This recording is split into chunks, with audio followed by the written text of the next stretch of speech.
Hello everyone, I am Simran Verma. Welcome to my YouTube channel Commerce Made Easy.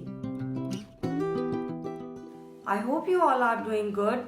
So on my channel we have already started with marketing, human resource management, economics, corporate accounting. Today we'll begin with cost accounting. In this video we'll be discussing some basic theoretical concepts of cost accounting. So without wasting any time, let's begin.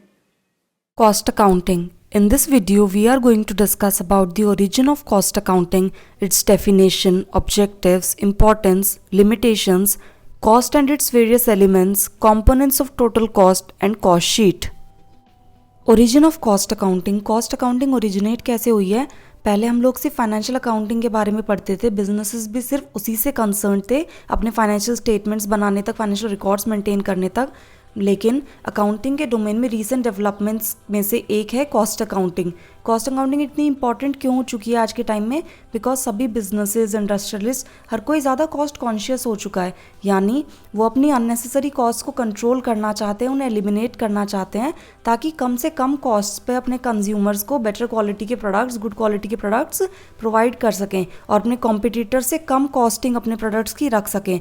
So increasing need for accuracy in costing and cost control has given origin to cost accounting. ताकि cost को control करा जा सके, costing हर product की accurate हो, इसलिए cost accounting आज की डेट में बहुत इंपॉर्टेंट ब्रांच बन चुकी है अकाउंटिंग की। Definition of cost accounting. Cost accounting is the process of accounting for cost.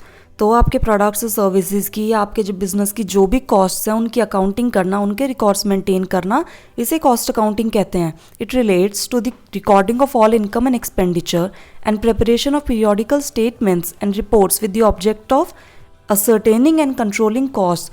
तो अपने सारे इनकम एंड एक्सपेंडिचर का रिकॉर्ड मेंटेन करना, अपनी पीरियोडिकल स्टेटमेंट्स बनाना, बिजनेस की फाइनेंशियल स्टेटमेंट्स, कॉस्ट स्टेटमेंट्स और रिपोर्ट्स बनाना, किस ऑब्जेक्टिव के साथ? To determine and to control your costs. Objectives of cost accounting. Cost accounting के मेजर ऑब्जेक्टिव्स, मेजर गोल्स क्या हैं? First is to determine the cost. Business की सारे प्रोडक्ट्स एंड सर्विसेज की कॉस्ट को डिटरमिन करना, उनके सेलिंग प्राइस को डिटरमिन करना। तब आपको आपकी कॉस्ट पता है तो उसके बेसिस पे आप कुछ मार्जिन, कुछ प्रॉफिट ऐड करके अपना सेलिंग प्राइस डिटरमिन कर सकते हो अपने प्रोडक्ट्स के लिए। To ensure efficiency of operations. अगर आप अपने बिजनेस की अननेसेसरी कॉस्ट को कंट्रोल कर लेते हो, उन्हें एलिमिनेट कर देते हो, रिसोर्सेज का वेस्टेज रिड्यूस कर रहे हो, तो उससे आप इंश्योर कर सकते हो कि आपके ऑपरेशंस एफिशिएंट हैं, इफेक्टिव हैं। Cost control and cost reduce कर सके हो अपने प्रोडक्ट्स की। एसर्टेनिंग प्रॉफिट्स। अगर आपको अपने प्रोडक्ट एंड सर्विसेज का कॉस्ट पता है, सेलिंग प्राइस आपने डिटरमिन कर लिया है, तो आप प्रॉफिट डिटरमिन कर सकते हो अपना। Basis for managerial decision making. और cost accounting managerial decision making के लिए भी बहुत इंपॉर्टेंट है, ताकि अगर आपके बिजनेस ऑपरेशंस एफिशिएंट नहीं है, कोई प्रॉब्लम है आपके बिजनेस में, कॉस्ट प्रॉपर्ली असरटेन नहीं कर पा रहे हो, एक्सपेंसेस ज़्यादा हो रहे हैं, तो उस सबको कंट्रोल करने के लिए कुछ मैनेजरियल डिसीजंस लिए जाते हैं, उसका भी बेसिस बनती है cost accounting. Importance of cost accounting. अब कॉस्ट अकाउंटिंग के डिफरेंट सेगमेंट्स के लिए इंपॉर्टेंस देख लेते हैं। सबसे पहले ये मैनेजमेंट के लिए कैसे इंपॉर्टेंट है। It helps in decision making. कैसे? अगर आप अपनी proper cost, products and services की डिटरमिन कर सकते हो, तो उसके बेसिस पे आप डिसीजन ले सकते हो रिगार्डिंग योर प्राइस, कि आपको अपने प्रोडक्ट्स का, सर्विसेज का प्राइस क्या फिक्स करना चाहिए, या फिर अगर कोई कॉन्ट्रैक्ट्स हैं तो आपको उनके लिए टेंडर्स फाइल करने चाहिए कि नहीं चाहिए, आप उस कॉस्ट को हैंडल कर सकते हो कि नहीं। It helps in effective control over the resources. कैसे अपने मटेरियल, लेबर, उन सारे रिसोर्सेज को कैसे कंट्रोल करना है, कैसे उनकी कॉस्ट को रिड्यूस करना है, उन्हें इफेक्टिव रखना है। It helps in ensuring operational efficiency. Business के कॉस्ट को रिड्यूस करके, कंट्रोल करके, वेस्टेजेस को रिड्यूस करके रिसोर्सेज के, आप अपने बिजनेस की ऑपरेशनल एफिशिएंसी इंश्योर कर सकते हो। एंड अगर आपका बिजनेस एफिशिएंट है तो इससे आपकी प्रोडक्टिविटी बढ़ेगी, इससे आपकी सेल्स, रेवेन्यू, प्रॉफिटेबिलिटी सब कुछ बढ़ेगा। तो ये सारे डिसीजंस लेने के लिए कॉस्ट अकाउंटिंग बेस बनती है मैनेजमेंट के, और इस तरीके से मैनेजमेंट को हेल्प करती है। Importance for employees. अगर आपकी कॉस्टिंग प्रॉपर है, प्रोडक्ट्स एंड सर्विसेज की, आप अपनी अननेसेसरी कॉस्ट को एलिमिनेट कर पा रहे हो, कॉस्ट कंट्रोल कर पा रहे हो, तो आप अपने एम्प्लॉयज़ को भी बेटर कॉम्पेंसेशन प्रोवाइड कर सकते हो, बेटर इंसेंटिव्स प्रोवाइड कर सकते हो। So it helps in ensuring a system of incentives and fair compensation administration to the workforce.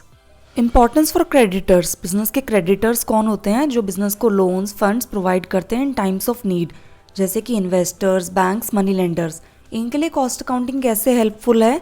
ये लोग आपके कॉस्ट रिकॉर्ड्स के बेसिस पे, कॉस्ट स्टेटमेंट्स के बेसिस पे डिटरमिन कर सकते हैं आपकी परफॉर्मेंस और प्रॉफिटेबिलिटी एक बिजनेस एंटिटी की, कि आप अपने ऑपरेशंस एफिशिएंटली मेंटेन कर पा रहे हो कि नहीं पा रहे हो, या फिर कल को आपकी प्रॉफिटेबिलिटी कैसे होगी, आप लॉस में तो नहीं चले जाओगे, आपकी कॉस्ट कंट्रोल पुअर तो नहीं है।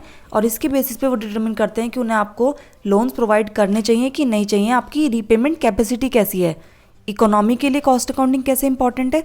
फर्स्टली, अगर बिजनेस एंटिटीज़ अपनी कॉस्ट कंट्रोल कर लेते हैं तो उनके ऑपरेशंस एफिशिएंट होते हैं, इससे उनकी प्रोडक्टिविटी एनहांस होगी, रिसोर्सेज का प्रॉपर यूटिलाइजेशन होगा, प्रोडक्टिविटी बढ़ेगी तो नेशनल इनकम बढ़ेगी इकोनॉमी की, and all of this helps in the overall economic development.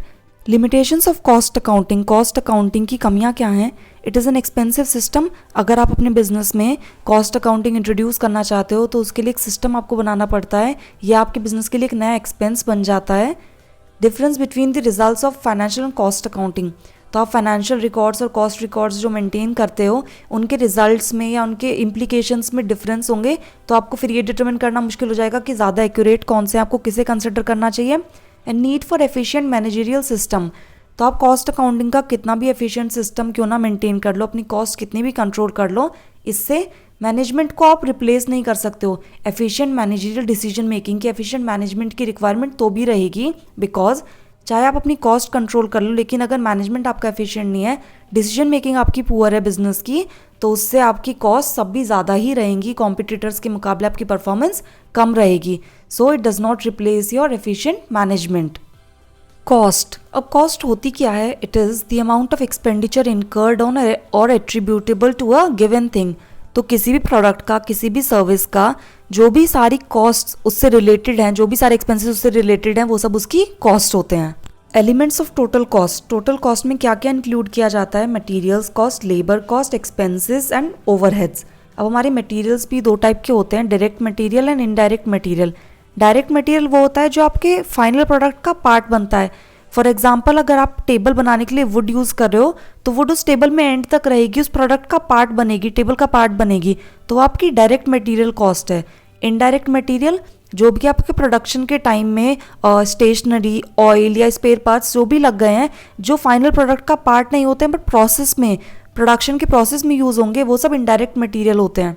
Labour, direct labour जो कि डायरेक्टली प्रोडक्शन में, फैक्ट्री प्रोडक्शन जो प्रोडक्ट का होता है उसमें लेबर लगी है, उसे डायरेक्ट लेबर कहते हैं। And indirect labour, for example आपकी सेल्स के लिए या प्रोडक्ट के ट्रांसपोर्टेशन के लिए फैक्ट्री से वेयर हाउस तक, ये सारी जो लेबर होती है इनडायरेक्ट होती है, बिकॉज ये प्रोडक्शन में नहीं लग रही है प्रोडक्ट के। डायरेक्ट एक्सपेंसेस, जिन एक्सपेंसेस को आप डायरेक्टली एलोकेट कर सकते हो एक प्रोडक्ट को, फॉर एग्जांपल अपने प्रोडक्ट बनाने के लिए कोई मशीनरी हायर करी है, separately tools and equipments hire करें हैं, तो वो सब डायरेक्ट एक्सपेंसेस है। और इनडायरेक्ट एक्सपेंसेस, जिन एक्सपेंसेस को आप डायरेक्टली प्रोडक्ट को एलोकेट नहीं कर सकते हो, वो सब इनडायरेक्ट होते हैं। ओवरहेड्स, अब हमारा ओवरहेड्स जो है एक ब्रॉडर टर्म है एक्सपेंस के लिए, इसमें आपके सभी indirect material cost, indirect labour cost और इनडायरेक्ट एक्सपेंसेस भी आते हैं। अब जो हमारे इनडायरेक्ट एक्सपेंसेस हैं वो भी 3 टाइप के हो सकते हैं, वो फैक्ट्री से रिलेटेड हो सकते हैं, ऑफिस एंड एडमिनिस्ट्रेशन से रिलेटेड हो सकते हैं, और सेल्स एंड डिस्ट्रीब्यूशन से रिलेटेड भी हो सकते हैं। फॉर एग्जांपल, फैक्ट्री में प्रोडक्शन के लिए जो भी फैक्ट्री में पावर के चार्जेस होते हैं, इलेक्ट्रिसिटी के चार्जेस होते हैं, या फिर इंश्योरेंस जो होता है बिल्डिंग का, ये सारी आपकी इनडायरेक्ट कॉस्ट हैं। ऑफिस एंड एडमिनिस्ट्रेशन में ऑफिस का इलेक्ट्रिसिटी बिल, ऑफिस के पावर चार्जेस या फिर लीगल चार्जेस, स्टेशनरी से रिलेटेड चार्जेस, ये सारा आपका indirect expenses related to the office and administration. Sales and distribution, अपने प्रोडक्ट या सर्विस को प्रमोट करने के लिए जो प्रमोशनल एक्सपेंसेस होते हैं, ट्रैवलिंग एक्सपेंसेस होते हैं, या फिर जो टेंडर्स फाइल करते टाइम अदर एक्सपेंसेस होते हैं, ये सारे आपके आते हैं indirect sales and distribution expenses में। सो ये सब मिलके हमारे total overheads, total indirect expenses को बनाते हैं। कॉम्पोनेंट्स ऑफ टोटल कॉस्ट, अब टोटल कॉस्ट में कॉम्पोनेंट्स क्या होते हैं major? First is prime cost. Prime cost क्या होती है? आपके डायरेक्ट मटेरियल, डायरेक्ट लेबर और डायरेक्ट एक्सपेंसेस का जो सम होता है, सम टोटल होता है, उससे मिलाकर जो कॉस्ट आती है उसे हम प्राइम कॉस्ट कहते हैं बिजनेस की। फैक्ट्री कॉस्ट, फिर उसके बाद तब हम प्राइम कॉस्ट में अपने फैक्ट्री ओवरहेड्स यानी कि फैक्ट्री से related indirect material, labour, expenses की कॉस्ट को ऐड कर देते हैं, तो फैक्ट्री कॉस्ट आ जाती है। ऑफिस कॉस्ट, अब हम इस फैक्ट्री कॉस्ट में तब ऑफिस एंड एडमिनिस्ट्रेशन से रिलेटेड ओवरहेड्स को ऐड करते हैं, तो ऑफिस कॉस्ट हमें मिलती है, और इसे हम टोटल कॉस्ट ऑफ प्रोडक्शन भी कहते हैं, बिकॉज इसमें हमारी ऑफिस की और फैक्ट्री की कॉस्ट टोटल आ चुकी है जो प्रोडक्ट को प्रोड्यूस करने में लगी है। टोटल कॉस्ट क्या होती है? जब आपकी प्रोडक्शन की जो टोटल कॉस्ट में सेलिंग एंड डिस्ट्रीब्यूशन से रिलेटेड जो आपके एक्सपेंसेस ओवरहेड्स हैं उन्हें भी आप ऐड कर देते हो, तो आपके पास अपने प्रोडक्ट या सर्विस की टोटल कॉस्ट आ जाती है। Cost sheet, a cost sheet is a statement presenting the components of cost. तो अब जो हमारे कॉस्ट के कंपोनेंट्स है, prime cost, factory cost, office cost and total cost, इन सबको तो हम एक स्टेटमेंट, एक शीट पे प्रेजेंट करते हैं। उस प्रेजेंटेशन को हम कॉस्ट शीट कहते हैं। So that's all for this video. We will discuss about the various classification of costs in the next video of cost accounting. I hope you find this video helpful. If you like it, give it a thumbs up, share it and subscribe my channel for more such videos. Thanks for watching. Have a good day. See you in the next video.